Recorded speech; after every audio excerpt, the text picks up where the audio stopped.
Okay, everyone, I just wanted to show you my father's collection. He's been collecting for many, many years, and it's all Chinese stuff, bronzes, rhino horns, jade, and what else do we have here? And porcelain.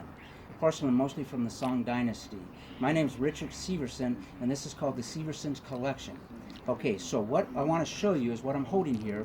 This was a wine goblet made out of a ivory, and it was found in Fu Hao's grave. Fu Hao was the queen of Wu Ding from the Shang Dynasty, 1200 BC. So this is like over 3,000 years. And this one was ivory, but let me show you what I have in our collection here. Can you see this good? Come closer if you want to. Okay. Make sure you get these two. Okay. Now this one is probably the first bronze from the Bronze Age because it looks bronze, but it's actually mostly lead. And they started, in order to master the Bronze Age, they worked with lead first. And the lead is got kind of smeary. It wasn't really clear. And so this is one of the very first bronzes, and before they mastered the bronze and added tin and copper to make their bronzes. Now what happens next to this one is we have almost an identical copy of this design, which is basically this design, but this is white molten fat jade, and this thing is 4.5 pounds.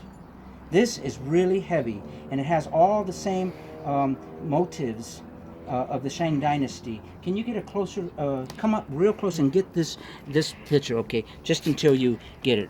Okay, so that's it on the jade and the bronze. Now, next to us is we're going to be coining this man as the Peking man. This is a bronze from the Shang Dynasty, and it's called a Yu. I'll turn it around like this.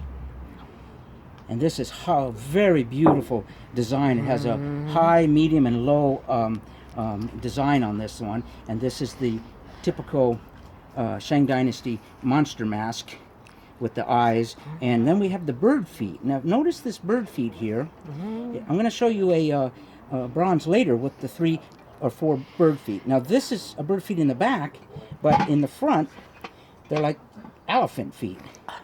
Now of course, this comes off, and this is a where they would store wine, and it was for the ancestral sacrifice. And there is only one of these in the world that we know of right now. We have not seen any of these in a museum so far. Now, if you take a closer look here at the tapir, there's very few of these tapirs. Tapir was an animal in the Shang Dynasty, and this has some writing on the bottom, and you may not be able to see it real well, but that could be Fu Hao's name right there. It's very old writing. Okay, this is called a zun. It's a tapir. Over here we have bamboo brush washers. These are huge, and they got some writing on these. Okay, and I have 4 of these actually in this collection, but here's only 2 of them. Okay, and then over here we have, this is a shi, a Z-H-I. This is also a wine vessel. We have some kind of a owl. We have a monster looking thing. This is an owl and a dragon, and the top comes off. This is very old. We have a wine goblet, and way in the back. Can you get this one back here? Now this one there's one like this in the Fu Hao's tomb that they discovered in 1976. This is called a double fang yi, and the lid comes off, and it's very heavy. And look in the inside, and you're going to see it has some inscriptions on it. Oh yeah, there it is. That's a good picture. And there's only a few of these in the world. This is a Yu. It's a gorgeous Yu. There's what it looks like on the inside. Can't remember if this has some oracle writing or not on the bottom. Oh yes. Here, let's get it in the sunshine over here. There it is. Okay. That's the oracle writing. Oracle bone writing. And then over here we have a shimudu. I think that's what we call it, a shimudu. The handle is broken, but it's an easy repair. Now on this one, this is what the writing is underneath it. And underneath it is here. Let me show it to you. Let's get this in the sunshine. Okay, see, here's the writing. Now this is Fu Hao's name. This is truly Fu Hao's name, and Fu Hao died in 1200 BC. That was Wu Ding's mistress, number one. She was a myth for a long time, until 1976, when they discovered that they found her tomb, and they knew she was much more than a myth. She fought wars. She won 3 wars, and she led the wars. And here is a very rare bird ding with the 4 legs. Now this matched the leg of the Peking man bronze I showed you earlier with the 4 bird legs, but this one has some writing right here, and this also is Fu Hao's signature. That's her name, Fu Hao. That's a lady right there, and that's her name right there. Okay, this is a beautiful, beautiful. I think there's only one of these in the world, in the San Francisco museum. Okay, and then we go on, and we have different kinds of bronzes. This one, I forget the names of all these. Come on over here. This is a U. You don't have to get so close, because back out because of the shade. This is a U. This is a very interesting one with people as feet. And then of course we have the famous elephant, Zun. That comes off. We have quite a few 3-legged dings. These are dings, early ones. This is probably the earliest one here, with a very simple motive. There are smaller ones. We have a San Xingdu mask. This was around the Shang Dynasty or earlier, around 1600 BC. This is a Shang Xingdu mask. We have the Han Dynasty vases. This is Han Dynasty, old little vase. And then we come over here.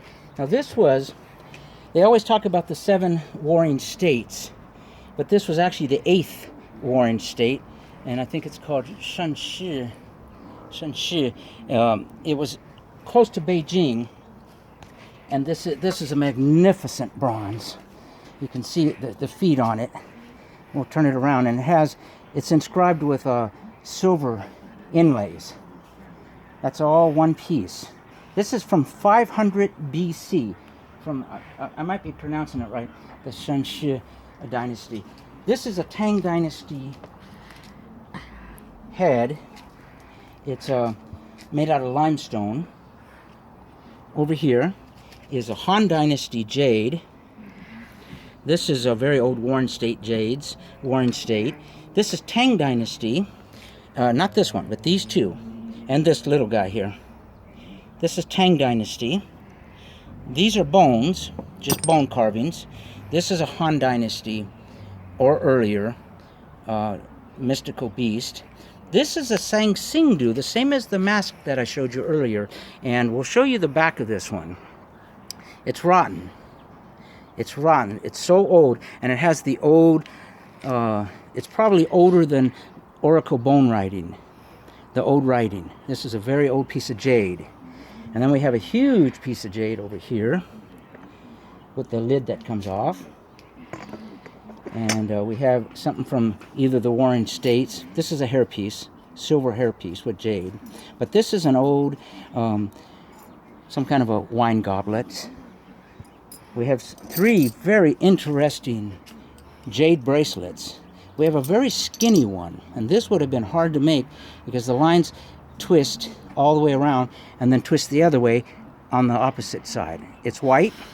This is a rare green and black jade bracelet, and this one's hand carved inside and out with the same kind of design. Okay, and then we got hair pieces. These are hair pieces, jade hair pieces. Over here we have Rhino. This is elephant tusk ivory, a couple small pieces. Not these. These are bone. These two are ivory. And then we have about 11 or 12 rhino horns. These are truly rhino horns, okay? And this is some kind of a quinine with a stamp. We have a few of them with a stamp. This has a stamp. This has a stamp. This is probably one of the better ones. This is this has a stamp too. Very colorful. It's red and orange. This has about, these are mice or mouse or squirrels. There's about 6 or 8 of these squirrels on this thing.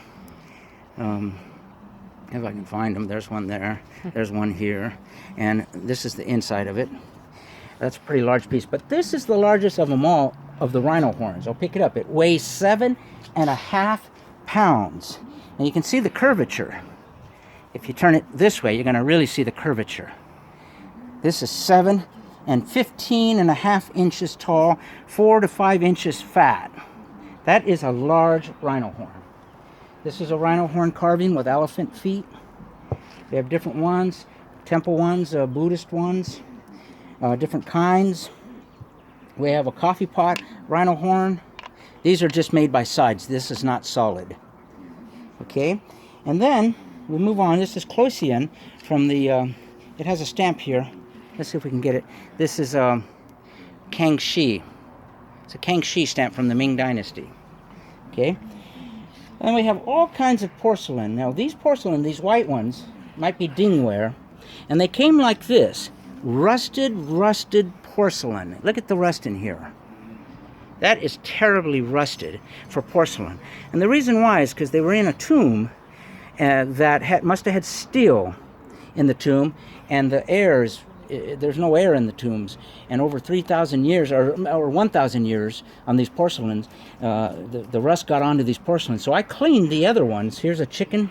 This is probably from the Tang Dynasty. It needs some more cleaning, but we'll clean it better later. There are different ones with different faces. This is a Celadon from the Shang Dynasty. And then, of course, if you can see these are beautiful, beautiful pieces of the Shang Dynasty dishes. This has a stamp on it. You able to get that? Okay. And then this has these are gorgeous. Very smooth, very beautiful. And that has a stamp on it as well. And then, of course, we have this one. This is what they call the double crackle. Double crackle. It has a gold strings besides the gray strings and the old burnt foot. And you tip it over, and that's what that looks like. We have this one.